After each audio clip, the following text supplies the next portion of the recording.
I see my other guest in the background. Let me bring her in, Sarah Bils. How you doing today, Sarah? You doing okay? You. I am doing all right. Sarah Bils, former U.S. Navy veteran and current editor for DD Geopolitics. I have been singing your praises all week. You and Esteban. I haven't done anything. Well, I really took most of the week off. well, you guys do good work. And it's funny. I cover news all day. Like I am reading it constantly. Even if I'm standing in the line for Taco Bell, I'm reading news while I'm waiting on my beef taco. And I get into this thing where I don't know what is, it blurs after a while. Like, so for example, a guest may bring up a story and I'll be like, oh, I know that story. Or if I go on somebody's show, I don't really need to, whatever they bring up is something that we can talk about because I just cover this stuff constantly. I really get into this crisis of not knowing what to cover. And every show within the, let's say, going from, I guess, 4 a.m. on the East Coast time. But for the first 4 hours leading into the show, I am at my wit's end trying to figure out, what do I talk about today? I couldn't do it. I don't know how you do it. I have no idea how you do it. I couldn't do it. I don't have the patience. Well, it just, at a certain point, you're forced to make a choice. Like, the closer you get to the show. Like, I it's would like, just wing it. That's what we've started doing. We've started just pulling a bunch of media and then just showing it and then just going from there. no, That's because I been, like, need to the be able last to 3 package it weeks. after the fact. And I'm stuck with that part. Because what I realized, you're packaging something. It's kind of like at the radio station. It's like you are bringing on people. You're trying to have really good conversations. Mhm. And I don't want the conversation to be scripted. And so it's like you want a starting point and you just kind of go with it.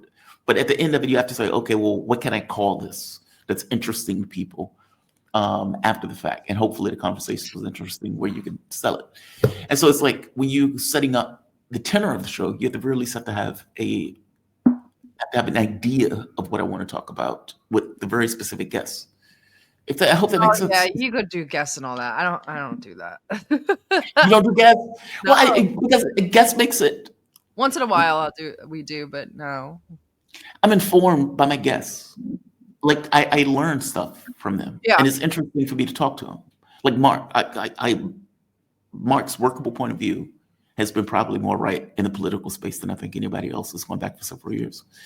Even people I disagree with, it helps inform my point of view because my point of view could be wrong. So I don't know. I enjoy it. I enjoy these conversations. I enjoy talking to you. My point of view is informed talking to you, whether I agree with you or not. It's just kind of works that way for me. I want to hit with you. First of all, you guys brought up something exploding in Iraq, and I didn't understand what was happening. Oh, in Kurdistan or the Yes. other? Okay. Well, it was in Iraq where it was something about the Peshmerga versus. Yeah, Iraqi Kurdistan. What is going on with that? I didn't understand what was happening with that. It's just a bunch of tribal stuff going on, proxy wars, stuff like that. Just important to kind of keep an eye that it doesn't explode outside of Iraqi Kurdistan. It will, but it's something to keep an eye on. We're saying it will. It will. I mean, that's what the United States and Israel are going to do. It's not. This isn't science rockets. But yeah. So just something to keep an eye on. Why do you think Trump is here? I mean, I'm sorry. Why do you, Jesus Christ, why do I think Trump is here? Why do you think Netanyahu is here? Oh, in the United States? Yes. To get permission, to get the plans in place to strike Iran. But that didn't work last time. They don't care. We do a color revolution every 5 years. They don't work. Since when did we stop doing things because they don't work? They shot their load the first time. Like, they're it's moving funny. assets all over the Middle East. I don't know what they're getting ready for, but they're going to bomb Iran. So. And they know the consequences of it. I don't know that they care. Guys, like, how do they not? That's the part that blows me away, right? That's the thing. Like, people aren't reading the actual ideology behind a lot of these people. Go read Yarvin. They want to completely collapse the system and rebuild it in the image they want to rebuild. That I get. To be fair, that I get. And So I why would they understand care that about consequences? They also don't think we should survive. So if we die, we die. well, I'm not sure we as a race deserve to survive either. So, Well, they're not part of our race in their own crazy minds. They're elevated above us. an argument could be made, and I'm not going to say it's an ancient alien thing.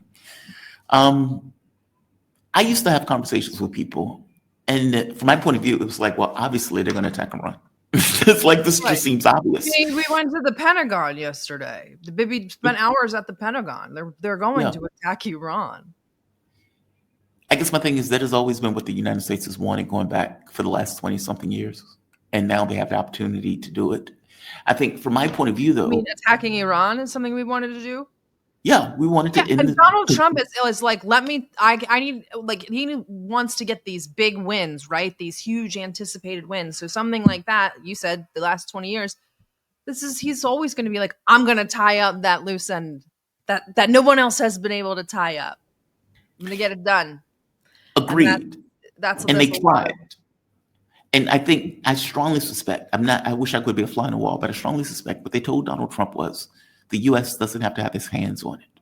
And Trump said, okay. They're organizing right now to use the B2s. Yes. Israel will be using the B2s, maybe themselves or with an augmented regiment or something. Yeah, that's what they're negotiating that right now. They've been talking about it. Getting basically the B2s and a bunch of bunker busters will be under the command of Israel. Are you guys ready for Armageddon? Yeah, I was about to say, I think we're in a different world on this, though. The US, when they tried to do that first attack, they thought, okay, we can smash the Iranian state. And it didn't work. And they activated all of those Mossad agents, all of those CIA agents, all of these people who they had paid. And many of those people have been killed. So even though Iran's Swiss cheese security system, well, they've killed, 700 people, if not more, that were supposed to be associated with Mossad. And you can imagine that a lot of those people were probably innocent. We just got swept up into it. But whatever, that it was something that Iran had to deal with. This is the way they went about dealing with it. So you no longer dealing with it, though. They're trying to forcefully deport 200,000 people, which is fine, but they're not done dealing with it. I don't know, like, if you think they're all gone, but Iran is a mess. Internally, it's a mess. These reformists are a mess. The president is a mess. They don't know what they're doing foreign policy wise. They don't know where they fit in. They have no weapons. Even if they got the J-10Cs today, that wouldn't even change a thing. I'm sorry. Like, I don't understand this like weird idealistic vision that Iran is somehow going to magically get air superiority over their own skies. They have no aircraft. I don't think that. That they don't have aircraft? No. I don't think. Okay. People have been talking about the J-10s. And for one, that's not verified. For one, they can't afford any. Okay. They tried to order 150. See, this is the issue. This is what happened with Russia, too. They wanted the Su-35s. Russia and Iran both hesitated because they said, what happens with the West? What will the West say? And then they realized Iran won't ever pay for them. So, and the problem isn't that they don't have money. The problem is they don't have foreign currencies, and nobody wants their currencies, and not everybody. Russia doesn't need their oil, and then China. Wait, but then they went and tried to order jets from China, and China said, "We don't want oil for jets. We want money." And they said, "Well, then we can't afford a whole fleet. They can't even afford more than a squadron." So they only got 30, and they're not getting them for years. Right. So what do we do between now and then? Hope, pray. So from my point of view, I didn't have the sense that the J-10s, even if they got them tomorrow, was going to matter for another 5 to 10 years. They would have the Pakistanis fly them probably, if they got them tomorrow. Also, wait, say that again? You said they would have the Pakistanis to fly them if they got them? Fly J-10Cs, yeah. And they would fly them for Iran? It would be like NATO flying F-16s for Ukraine. It's the same thing. Would Pakistan really get involved that way? And not say anything? Oh, absolutely. Would say not say anything? Oh, that's fascinating. Absolutely. Would Pakistan give Iran a bomb or use a bomb on behalf of Iran if Israel were nuclear? They wouldn't. I don't think so. Because it would take away I think they could do the pilot thing covertly, but they can't take away. They can't betray their sponsors that badly. Come on now. Look, I think Iran does have missile capacity. 100%. But I don't worry about Iran attacking Israel. They're able to do a lot of things to Israel, especially now. We have no air defense anywhere in the world. right, But neither it's do their they. ability to defend their own Nobody skies. has air defense. So who's better off? Is Israel better off, who can actually fly there and shoot actual like surface to ground missiles? Or is it Iran, who can only fire ballistics from maybe mobile platforms inside of the country? I'm sorry, but you don't have control over your own skies. You're dead. I know, but that goes both ways. Right, but they have more air defense in Israel, and they also scramble jets to do air defense for Israel. Iran does not have that.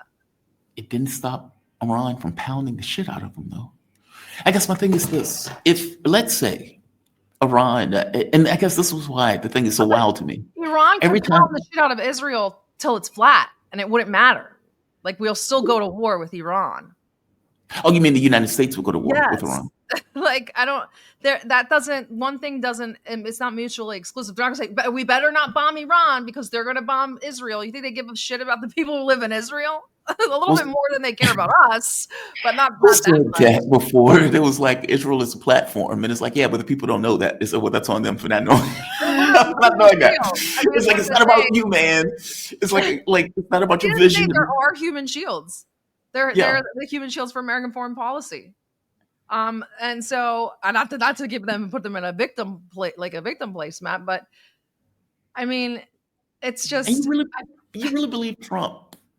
Trump is crazy. I'm 100% convinced these people are crazy. Please don't mistake what I'm saying today as that if I want Iran to lose. I think these people are nuts and they're reckless enough to do whatever it takes. Okay, let me give you my take, and I want to get your take for my take. Trump confused me. Because from my workable point of view, he just did. Yeah. My workable point of view at the time was, well, the U.S. wants to get further ingratiated into a war. That was my thought. And that I wasn't certain on whether or not Trump was going to use the fact that Israel was taking punishment as a justification to get further involved. So when Donald Trump bombed the nuclear facilities, even though it was theatrical, it was his way of inviting Iran to step onto an escalatory ladder. Iran, it's like, okay, we will also do our theatrical thing because we want to make balance. But the U.S. could have used that balance as a rationale for further attacks. But Trump didn't do that. Trump turned around and said, all right, it's all gone. Nothing is here, folks. We're good. We're good. Everybody's good. We've destroyed them. We've pounded them into the ground. Now, Israel was singing it for a different tune. Israel was like, well, we've gotten hit. They've moved the nuclear materials, et cetera, meaning they were saying two very different things, as if from the Trump administration standpoint, we don't want to keep doing this. Mm-hmm. And we were okay with overthrowing the government if we could do it on the cheap. We were fine with that. We had no issue with that. That was a win. But if it's 20,000 American body bags coming back because Iran says, fuck it, and destroys all of the ships, meaning they look at it as existential and look at it as we have nothing left to lose. We're not being conservative. We're not doing any of this stuff. We're taking down every ship that's nearby. We're taking down every base. If Iran will never go do that. If Iran felt that way, they would have built a bomb. A state that is in a position of existentiality, I don't know what the hell. Agreed. You have my full agreement on this. They don't understand it's existential. If North Korea understood this was existential, I'm going to be wiped off the map. And they said, I'm going to build a bomb and I'm not going to say anything. And I'm not going to say anything until I test it. Iran, on the other hand, goes, I'm going to tell the world I'm building a bomb, even though I'm not. I'm going to pretend I might be building a bomb. This is kind of silly. I have no air defense. This is insane. Build the bomb. Build the bomb. Build the bomb. I pushed Burundi on this, and I pushed another woman that I was talking to on this, because I'm like, you guys took the worst of both worlds. You decided we're going to do 60% enrichment, and we're going to scream into the world that that's what we're doing, even though we have no intention of building a bomb. Exactly. I don't get it. And it They has absolutely devastated any deterrence that Iran had.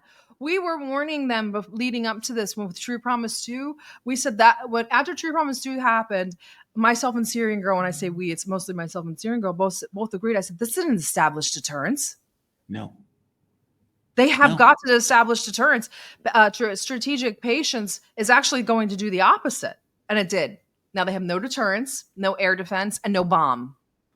I think so. I do think they have deterrence with the U.S. I don't think they have deterrence. There's a tiny bit of deterrence, but it only comes from the U.S.'s own inadequacies. It doesn't come from the Iranians' sort of power. Do you know what I mean? It comes from the United States not being able to accomplish what they need to because of themselves. It has nothing to do with Iran stopping them. Look, I agree with you that the U.S. wants to overthrow the Iranian government. I don't think they care about that. I think they do. I think that's been U.S. policy. I think the coup is done. Pezeshkian is in office. Pezeshkian will be friends with anybody you tell him to. Tell him to be friends. Tell him to be friends with Erdogan. He'll be friends with Erdogan. Tell him to be friends with Aliyev. He was hugging and kissing Aliyev the other day. Like, that's so brutal, and you're so right. You're so right. Like, did you see the Ayatollahs? I love the Ayatollah. I love the mullahs. I love all of that. I like theocracy. I'm not against theocracy. I love Iran. The coup was done when the helicopter went down. Sorry. Did you see the interview between Pezeshkian and Tucker I didn't Carlson? bother. I heard we've discussed it and people showed me clips. And what I saw, I was like, this is the most boring, undynamic person that should be in power right now. It just was. Yeah. I felt bad for Iran. This person is completely inept. It's like worse than Zelensky at the beginning of the SMO. It's worse than Zelensky. He looks like a deer in the headlights. He literally looks like a man at an old folks' home. Like, I'm just happy to be here. And small. He looks diminutive. And it sounds like over the course of the interview, it's almost as if he was trying to justify his sovereignty, which is weird. Like, if you listen to somebody like Lavrov is fantastic in interviews. We don't ask anybody for sovereignty. That's, you know what I mean? Like that's how they are. I don't understand. You know, you get the Ayatollah who's like, we don't give a crap. Like, we're gonna do whatever. Like, and you're like, yes. And then Pezeshkian's like, you know, and you're like, this is not. Imagine being between those two leaders in a country. What kind of discord that kind of creates? What kind of imbalance? What kind of confusion? Now they're investigating Azerbaijan, right? And there's so many pieces moving in this arena now, especially in the Caucasus. Sorry, I have the dog on my lap. But especially in the Caucasus. And if Pezeshkian doesn't know what's going on, God help them. Russia's putting troops into Armenia. Azerbaijan's acting crazy. Like, if Iran doesn't wake up, Iran will be toast. Okay, I think Iran was suffering under a misconception at first. And I think the misconception was, this is about nukes. And it's like, dude, it's not about nukes, it's about your existence. Okay. Which is why I think they were behaving the way they were behaving. Like, because when they increased to 60%, it was purely about sanctions. Do you think that they thought, okay, we'll increase to 60%, and then we'll negotiate to get rid of sanctions? They thought that was going to get them leverage in a way? Yes. Okay. Because otherwise it makes no sense. I don't know. I'm listening. Yeah. Okay, that makes sense. Well, but otherwise it makes no sense. Otherwise, I don't know what the 60% would do. Right. Because if you remember, they were willing to go to 3.6% for the JCPOA. Mm-hmm. And in the very beginning, when Witkoff went over, and Witkoff was like 3.6% is fine, Iran was like, hey, this is great. We're okay with this. Mm-hmm. And then Trump was like, no enrichment. Because again, at that point, the objective was, we need to get rid of you. And as I kept pointing out, dude, it's not about the nukes. It's about your existence. Yeah, I think there was a miscalculation on both sides.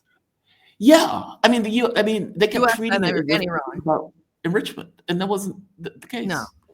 No. And I think that they were a little bit naive, maybe hopeful that that's all that this was about. You know, I think that people really try to give the United States the benefit of the doubt. I think that's why we get a lot of this.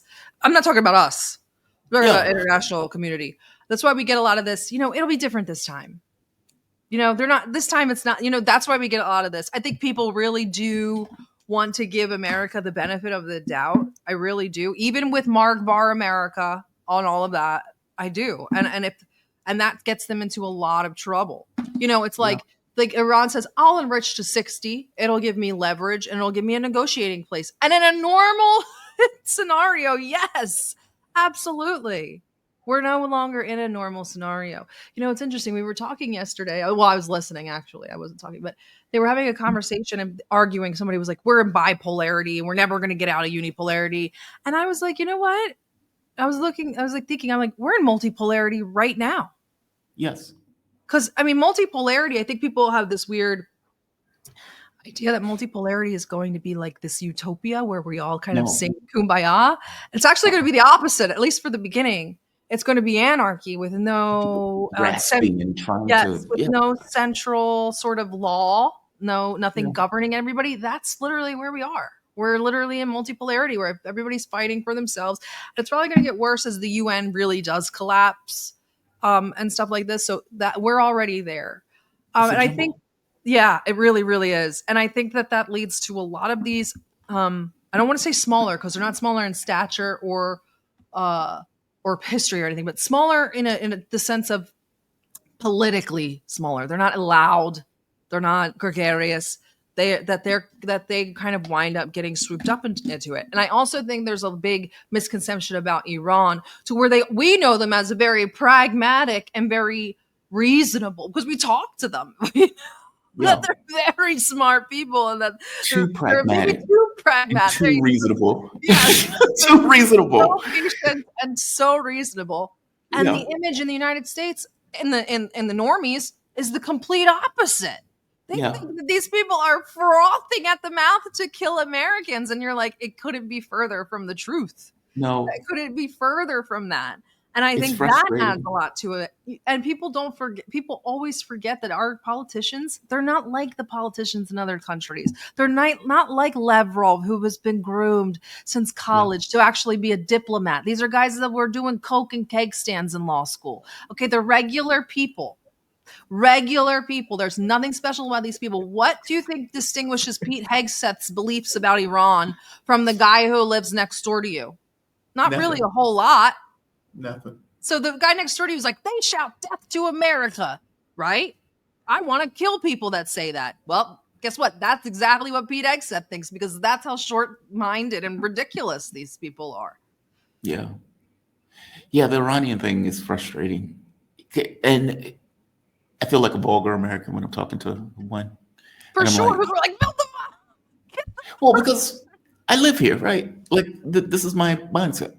In a military sense, when we think about military, it's you're taking down the ability for them to function. Right. And if that means killing people, oh, well, that means killing people. And Iran was like, yeah, we don't want to do that. We want to have a sanctified war. We want to have a moral war. We want to remain more. You're not going to get that with Israel and the United States. No, you're not. And that was the conversation. I was like, why? It's like, what is wrong with you?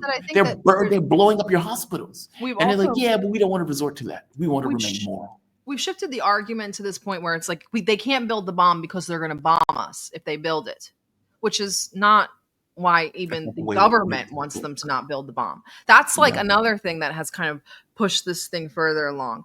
That's not even in our policy papers. It never says anywhere that anybody thinks from a think tank or anything thinks that Iran will build a nuclear bomb and then hit us with it.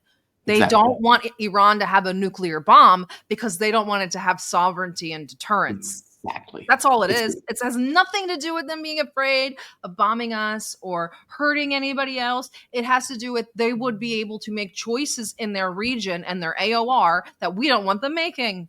We don't want them to be a regional hegemon, and you have to have nukes to be a regional hegemon these days. So there's that.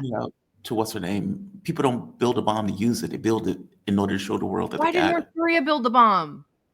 Let's just stop effing with them. Yeah. Which is the only reason you would ever build a bomb. Like, nobody wants to use a bomb. Nobody wants to use. Even Kim doesn't want to use a bomb. Yeah. He likes to watch them, but he doesn't want to use them on people. But yeah, nobody wants to use it. Nobody wants to engage like this. I think the United States might, but nobody wants to engage like this. And No. I mean, even in the Path to Persia, there's there's a whole section about why we can't let them have the bomb because of the deterrence they're going to establish, not just to us, but to the region. Right. We just don't want them there. I mean, I'm sorry, but even in a couple, not a multipolar world, even in a normal world, Iran is a regional hegemon. Iran is the center of Shia, whether you like it or not. That's just the way that it is. Shiism is not going anywhere. Iran is not. Iran is literally older than Jesus. It's not going anywhere. So it's But like, see, oh, Persia's older than Jesus, but so I just I don't know. I think that they should just be. I'm just sad about the whole thing, kind of, because they should have built the bomb. I mean, look. Even if I can win a fist fight, I don't want to really get into a fist fight. no, but I'm still going to carry a knife. Yes, exactly. My And point. I'm That still is going to precisely throw my hands point. first. But if I get into a situation where I might die, I'm not dying. You know what I'm saying? I don't even want to be in this situation, is my point. Too Meaning, late. Iran got into the skirmish. And yeah, you can win that skirmish and you can flatten Israel. Okay, fair enough, you could do it. But how many people are you going to lose doing it? And if you had a nuke, would they even contemplate going after you? And if that answer is no, if I had a nuke, they wouldn't dare come after me. Okay, then you've just avoided a fistfight. That's what I'm saying. Like, it's not about you being able to win a fight. They're considering that to be deterrence. And they're dealing with people who are irrational.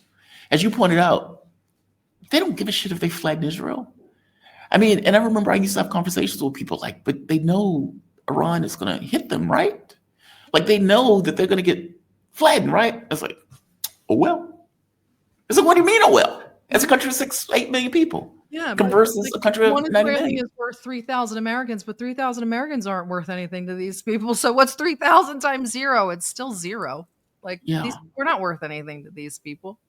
The only good that the Israelis serve, I'm talking about the machine and not me, obviously, is that they hold land. Yes. They hold on to that land by sitting on it. That's the usefulness of Israelis to American government, American political. Break up any notion of Arab unity. I mean, even when it's first started, when the 12-day war first started, I mean, I didn't really engage, but I did hear Israelis that say, "Look, we're fighting another war for America. This is your war." And I mean, it's not totally, but there's some truth to that. They're like, "Why are we fighting your war?" I'm like, they are a little bit. They kind of are in a way. Well, stepped in, it obviously. just dovetails. Our policies just dovetail. I mean, they want to create greater Israel. This kind of It kind of just works because it works with the Abraham Accords. I heard you talking about that with the guest before me. And I'm just going to put this out there, a little tinfoil hat-ism, because I like to do that on your show. But Jeffrey Epstein, okay? Jeffrey Epstein famously talked about him being close friends with MBS. There's also records of him being close friends with Syrian businessmen who were anti-Assad. Really? There's also very close ties to Qataris. There's also, I just started looking into this. I'm not an Epstein person. I never go down those rabbit holes because they're too dark. I don't like the human trafficking conspiracies. It's too much for me. So I just started looking into the business side and not the who's who. Yeah, and there's records of his private planes being in all the Gulf countries or near in various times. He's bragged about how close he is with MBS. Now we do know he embellishes, but let's just say they were even friends. They're all okay. So now we get to where we're at now, right? We're trying to expand the Abraham Accords with this Abraham Shield business. We know that. Oh, you think they have files and pictures and video? Could you imagine? Now let's think. You're a Gulf sheikh or a Gulf leader. You say Prince MBS, Mohammed bin Salman. You say, remember those tapes? They'll go away. Everything will go away. It'll all be clean. You got to normalize. Now, this is. Now, I'm not saying this is. I'm just saying that very hypothetical. The reason why these people are even in power is to keep the West inside of those countries. It's literally a minority leader over a majority country that usually dislikes them, at least, if not hates them, and is on the brink of revolt. Right. Could you imagine if these tapes got out? If there was a tape in existence that compromised any of these very high-level politicians in the Gulf states, the place would erupt because it would be a whole, hypocritical thing. I don't know Why are we? why. What about the timing with the Epstein stuff? Why did it happen when BB's literally in the plane on the way to Washington? I don't know why Trump wouldn't disclose what's going on with these. Yeah, I have no these idea. I have no idea at all. I'm But just completely bewildered by. Americans are very, very short-sighted with this Epstein thing. Is they very, very hyper focused on America and how it affected Americans. I'm like, you guys, this is an international blackmail ring. Yeah. This wasn't just Americans on that island. You know, he was talking to Prince Andrew at minimum. So even the layperson knows he was talking to the royal family of Britain. Who else do you think? He was obviously in touch with the highest ranking people of Israel. So it's an international blackmail ring. It's an international human trafficking ring. Who is usually involved in human trafficking? I don't know. The Gulf states? Who covered up the human trafficking in Qatar? Pam Bondi when they were building FIFA Stadium. Oh, good point. Good point. She had a financial connection with Susie Qatar. Wild also ran cover for this human trafficking in Qatar. And Kash Patel. Weird. All the people that just made Epstein disappear all have ties to Qatar. And two were officially, by their own admission, there to cover up the human trafficking allegations. And now they're covering up another set of human trafficking. Isn't it great? That's dark. Yeah, that's dark. This is why I don't go down these rabbit holes. I mean, somebody has to go down those rabbit holes. I mean, like, and I don't mean that poorly. I just mean it in the sense of these connections do exist. And, you know, when you're stuck with a situation where the government is asking you to swallow just absurdity. Like, they made the point of saying that there were thousands of kids that were being trafficked. Epstein's victims have come out and said there were thousands of girls that were there, or hundreds of girls that were there just being trafficked constantly. They were saying we were raped constantly. And you get Acosta saying that Epstein was intelligence. And considering George Maxwell, you know, Ghislaine Maxwell's dad, okay, well, this seems to be an intelligence operation by Mossad. Let's say Acosta wasn't wrong, that Epstein was intelligence.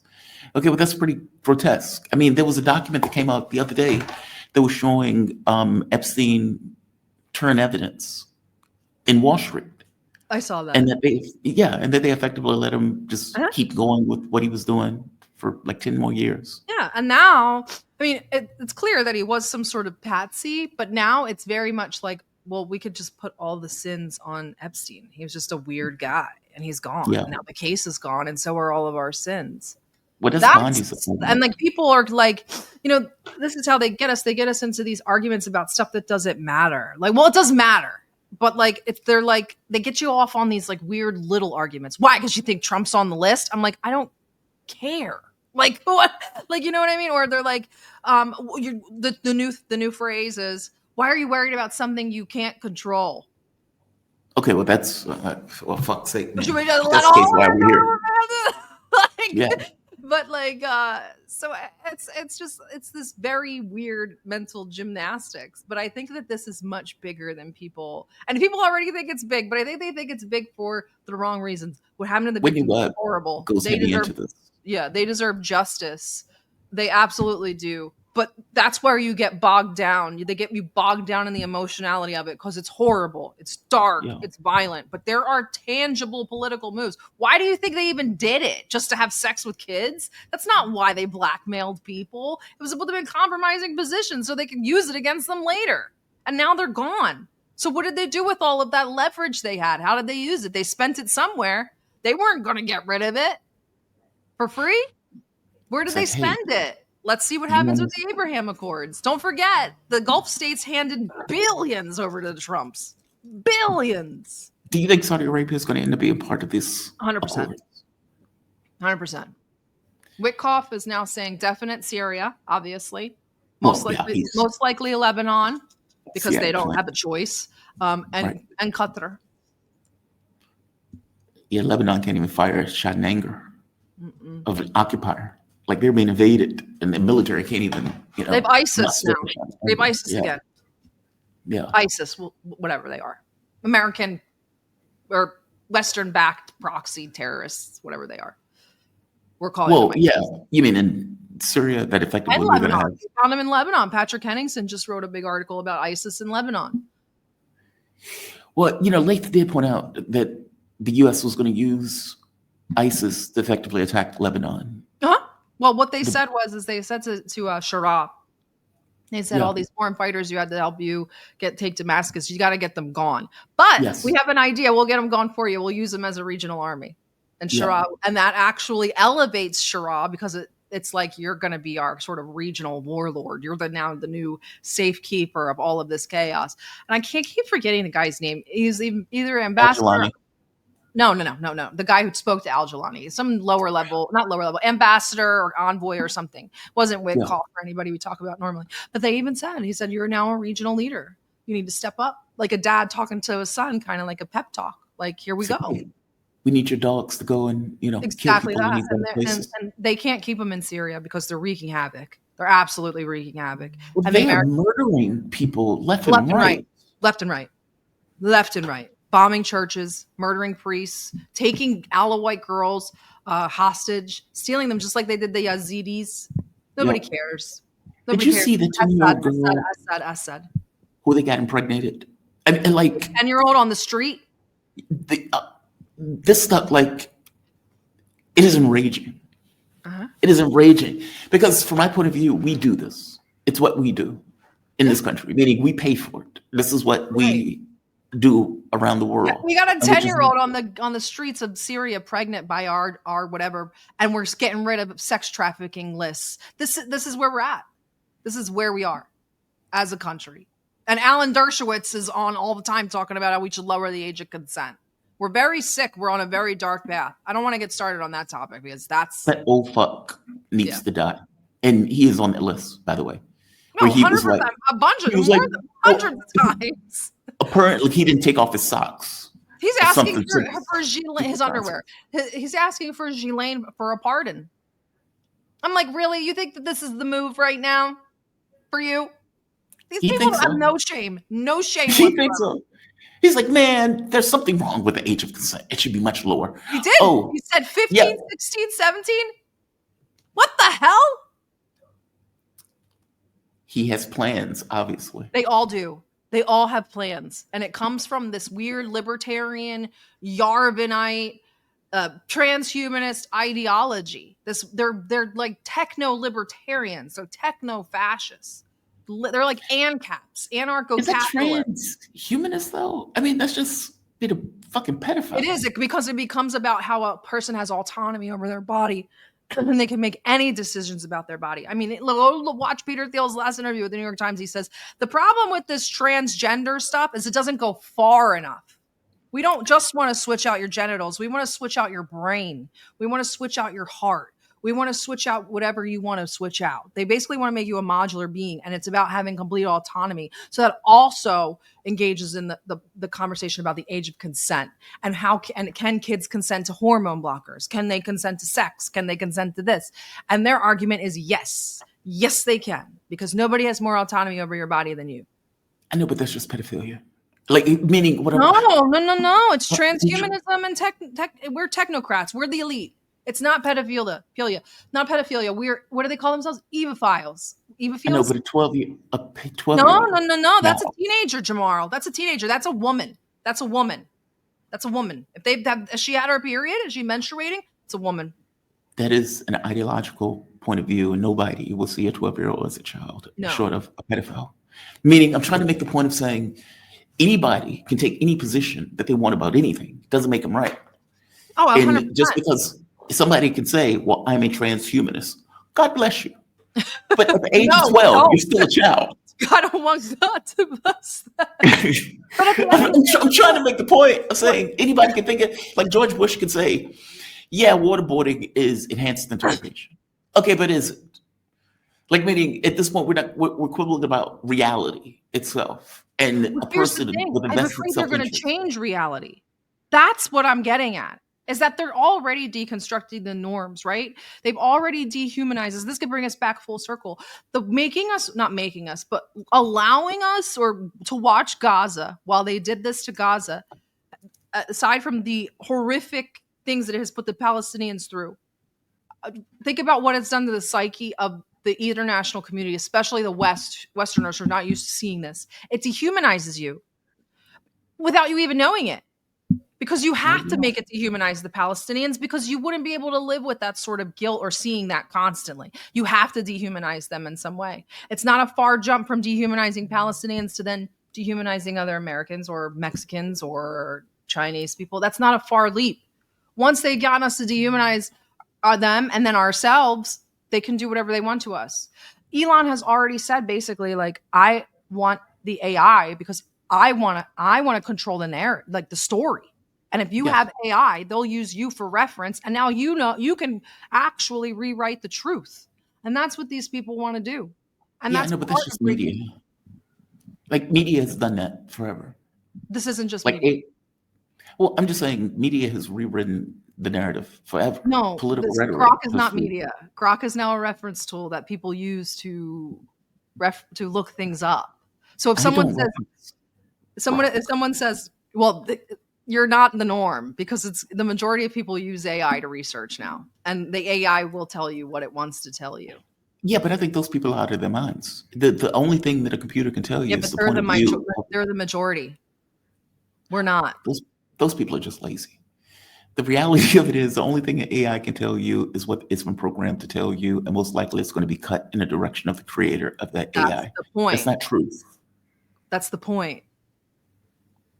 Truth is different, Sarah. You're too smart, so you're not able to wrap your mind around this. But people literally use Grok as the word of God. I'm not kidding. Go on Twitter. And to wrap it all up with a nice little bow, Peter Thiel wants to make AI God. So there's that. Sarah Bils. He does. He said in the last interview.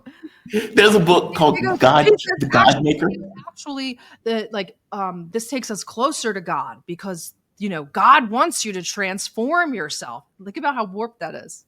He goes, it actually doesn't go far enough, because Christianity wants you to transform your soul. So what if we could transform your soul? Sarah, none of this matters. If people want to do that, they can do it. It's not right or wrong. Wait until they make you do it.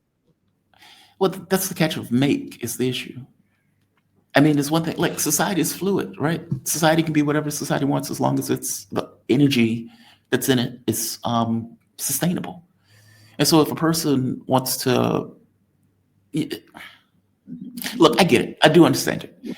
If you can have, let's say it's genetic engineering for a moment, and a person says, I am going to get a brain chip because I need to be able to see. And a byproduct of the brain chip is that I can now interact with machinery without touching machinery. Right. Okay, does that force somebody else to now get that brain chip to compete in order to do work? Probably yes. Mm-hmm. And so does that mean now the majority of people end up with brain chips? And if you don't, you get left in the lurch. Mm-hmm. Yes. Just like crypto, right? I'm not into crypto. I don't want to get into crypto. And everybody that I talk to, even, they're like, I'm just being honest with you. You're not going to make it. Like, you have to learn this stuff. You're not going to make it. You got to learn this stuff. But like, it's the same idea, right? You have to do it, or you're going to be left behind, or you're not going to make it, or you're going to be stuck with all the people left in the old world as we're in the new world, and you guys kind of just die off in those. You know what I mean? Like, they're creating a completely parallel society where there's a parallel economy. They're trying to develop parallel states. There's parallel judicial systems. There's parallel social systems. I get that, but I want to be specific to the transhumanist thing. I guess from my point of view, society is always fluid. And as we get more complicated as a society, unless we pass laws and says, hey, you can't put in brain chips. Okay. I mean, it's very possible that you can put a brain chip in and now I can communicate with you through thought. Is that a negative? It's different. It create a different society. Definitely. I mean, but this social engineering has already been taking place. Our use of social media, our use of cell phones. Like all of these things are different. How we relate to each other is different. People don't just read books. People are in their phones. When people communicate, they communicate through text. I'm calling you when you are in Washington, whereas beforehand, I would never be able to have that conversation. Pretty soon I won't even need the device. So pretty soon I won't even need the device. Yes, but I'm saying all of these things are social engineering. It's just matter of degrees, right? Or do you agree with that? And we can close it. I'm not trying to keep you. I'm sorry. I don't know. I don't know. I'm very scared of Peter Thiel and Alex Karp He's because terrifying. I listen to No, what they he's say. terrifying. I know the power that they have. Yeah, he's terrifying. And So I don't I want to mean, put a blame within. and I mean, it doesn't really matter anymore. It's like I'm very black pilled. It's completely out of our hands. The United States just signed another deal to cooperate in the field of AI with Israel. Who has all of our data? I saw that. The people who just got a contract, Peter Thiel, who wants to chop kids' genitals off and switch out people's brains. Like I just don't know where to like even begin. And now he gives all of our data to Israel, who also likes to chop off kids' genitals. If I, to impart a closing, I don't know if positivity is the word for it, or more pleasant thought. I do think we're in prehistory. And I do think all of this has to fail before it gets to the point of changing to something better. And so if you just kind of let go of the wheel and let it all burn. Okay, you tell me to trust the plan now? It's like it all has to burn. You're like, I'm trying to be like, can we get a controlled burn here? Like, can we just kind of? No, you are in. This is a mechanical process. I just look at it as a mechanical process. Like it's a system goes up until the point that it can no longer go, and the system is not suited for longevity. It's just not. It will burn. And when it burns, something else is going to come into play where the world says, maybe we don't need hegemons. Maybe hegemons are a problem. Meaning we're not there yet. But I don't get the sense that when the United States collapses as an empire, that the world is going to say that was a great idea. I think it's going to say that was a horrible idea. We need to do something different. Just like colonies, just like empires, and those things fell apart or changed form, I think it will be something different afterwards. That will be a new version of history. It is going to be a helter-skelter ride down. Get your Dramamine. Yeah, get your Dramamine. Sarah Bils for this happy go lucky segment. Sarah Bils, the black pill, is a former U.S. Navy. Well, it's my birthday, so when is your birthday? Today. So I'm happy allowed birthday. To do what I want, and I'll cry if I want to, and I'll black pill if I want to. Deal with it. Happy birthday! Happy birthday! Anything special that you guys are going to do? This is it. You've been my gift. Thank you, Jamarl. I'm going to go back to bed. Well, you have a good one, Sarah. Me and the puppy are going to watch shows and go back to bed. Enjoy. Oh, let me say it. What's his name? Mishka. Means little bear. Mishka. If I had a kid, I would name him Misha. After I love that name too, but I have a guy friend named Misha. Do you? Macau Tao. He was my favorite chess player. His nickname was Misha. So I love the name. You have a good one, okay? Maybe safe. Thank you. We'll talk soon. Have a good one, Mishka. Be safe. All right.